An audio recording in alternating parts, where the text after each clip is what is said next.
Great Expectations, Chapter 4. I fully expected to find a constable in the kitchen waiting to take me, but no discovery had yet been made of the robbery. Mrs. Joe was prodigiously busy in getting the house ready for the festivities of the day. We were to have a superb dinner, consisting of a leg of pickled pork and a pair of roasted stuffed fowls. A handsome mince pie had been made yesterday morning, which accounted for the mincemeat not being missed, and the pudding was already on the boil. Mrs. Joe was a very clean housekeeper, but had an exquisite art of making her cleanliness more uncomfortable and unacceptable than dirt itself. My sister, having so much to do, was going to church vicariously. That is to say, Joe and I were going. In his working clothes, Joe was a well-knit, characteristic-looking blacksmith. In his holiday clothes, he was more like a scarecrow in good circumstances. Nothing that he wore then fitted him, or seemed to belong to him, and everything he wore then grazed him. Even when I was taken to have a new suit of clothes, the tailor had orders to make them like a kind of reformatory, and on no account to let me have the free use of my limbs. Yet what I suffered outside was nothing to what I underwent within. The terrors that had assailed me whenever Mrs. Joe had gone near the pantry or out of the room were only to be equalled by the remorse with which my mind dwelt on what my hands had done. Mr. Wopsle, the clerk at the church, was to dine with us, and Mr. Hubble, the wheelwright, and Mrs. Hubble, and Uncle Pumblechook, Joe's uncle, but Mrs. Joe appropriated him, who was a well-to-do corn chandler in the nearest town, and drove his own chaise cart. Mr. Wopsle, united to a Roman nose and a large, shining, bald forehead, had a deep voice, which he was uncommonly proud of. I opened the door to the company, first to Mr. Wopsle, next to Mr. and Mrs. Hubble, and last of all to Uncle Pumblechook. "Mrs. Joe," said Uncle Pumblechook, a large, hard-breathing, middle-aged, slow man, with a mouth like a fish, dull, staring eyes, and sandy hair standing upright on his head, so that he looked as if he'd just been all but choked, and had that moment come to. "I have brought you a bottle of sherry wine, and I have brought you, Mum, a bottle of port wine." Every Christmas Day he presented himself with exactly the same words, and carrying the two bottles like dumbbells. My sister was uncommonly lively on the present occasion, and indeed was generally more gracious in the society of Mrs. Hubble than in other company. I remember Mrs. Hubble as a little curly, sharp-edged person in sky blue. I remember Mr. Hubble as a tough, high-shouldered, stooping old man of a sawdusty fragrance, with his legs extraordinarily wide apart, so that in my short days I always saw some miles of open country between them when I met him coming up the lane. They wouldn't leave me alone. They seemed to think the opportunity lost if they failed to point the conversation at me every now and then, and stick the point into me. I might have been an unfortunate little bull in a Spanish arena. It began the moment we sat down to dinner. Mr. Wopsle said grace with theatrical declamation, as it now appears to me, something like a cross of the Ghost in Hamlet with Richard III, and ended up with the aspiration that we might be truly grateful. Upon which my sister fixed me with her eye, and said in a low, reproachful voice, "Do you hear that? Be grateful." "Especially," said Mr. Pumblechook, "be grateful, boy, to them which brought you up by hand."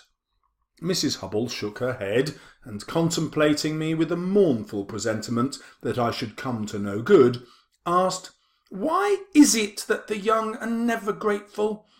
This moral mystery seemed too much for the company, until Mr. Hubble tersely solved it by saying, "Naturally wicious." Everybody then murmured "True,"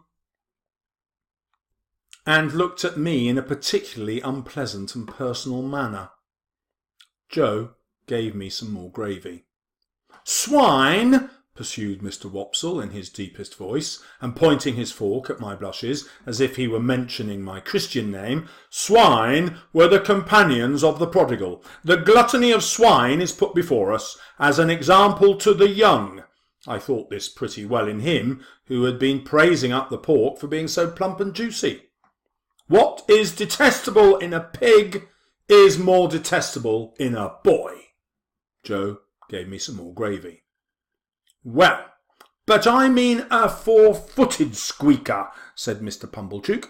If you had been born such, would you have been here now? Not you.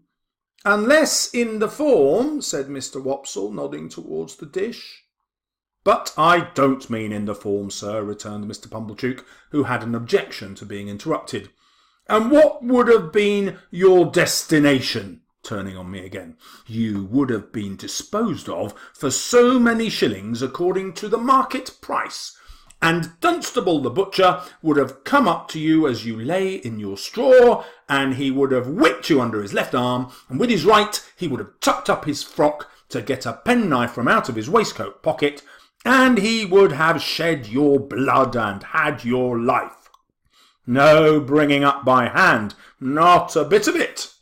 Joe offered me more gravy, which I was afraid to take. He was a world of trouble to you, ma'am, said Mrs. Hubble, commiserating my sister. Trouble? Echoed my sister. Trouble? And then entered on a fearful catalogue of all the illnesses I'd been guilty of. Have a little brandy, uncle, said my sister. Oh, heavens! It had come at last. He would find it was weak, and I was lost. I held tight to the leg of the table under the cloth with both hands and awaited my fate. My sister went for the stone bottle, came back with the stone bottle, and poured his brandy out. No one else was taking any. The wretched man trifled with his glass, took it up, looked at it through the light, put it down, prolonged my misery. I couldn't keep my eyes off him, always holding it tight by the leg of the table with my hands and feet. I saw the miserable creature finger his glass playfully, take it up, smile, throw his head back and drink the brandy off. Instantly afterwards the company were seized with unspeakable consternation, owing to his springing to his feet, turning round several times in an appalling spasmodic whooping cough dance, and rushing out of the door. He then became visible through the window, violently plunging and expectorating, making the most hideous faces, and apparently out of his mind. I held on tight while Mrs. Joe and Joe ran to him. I didn't know how I'd done it, but I had no doubt I'd murdered him somehow. In my dreadful situation, it was a relief when he was brought back and sank down into his chair with the one significant gasp, "Tar!" "Tar!" cried my sister in amazement. "Why, however could tar come there?" I clutched the leg of the table again immediately and pressed it to my bosom as if it had been the companion of my youth and friend of my soul. I foresaw what was coming, and I felt that this time I really was gone. "You must taste," said my sister, addressing the guests with her best grace. "You must taste to finish with such a delightful and delicious present of Uncle Pumblechook's." Must they? Let them not hope to taste it. "You must know," said my sister, rising, "it's a pie, a savoury pork pie." My sister went to get it. I heard her steps proceed to the pantry. I felt that I could bear no more, and that I must run away. I released the leg of the table and ran for my life. But I ran no farther than the house door, for there I ran head foremost into a party of soldiers with their muskets, one of whom held out a pair of handcuffs to me, saying, "Here you are, look sharp, come on."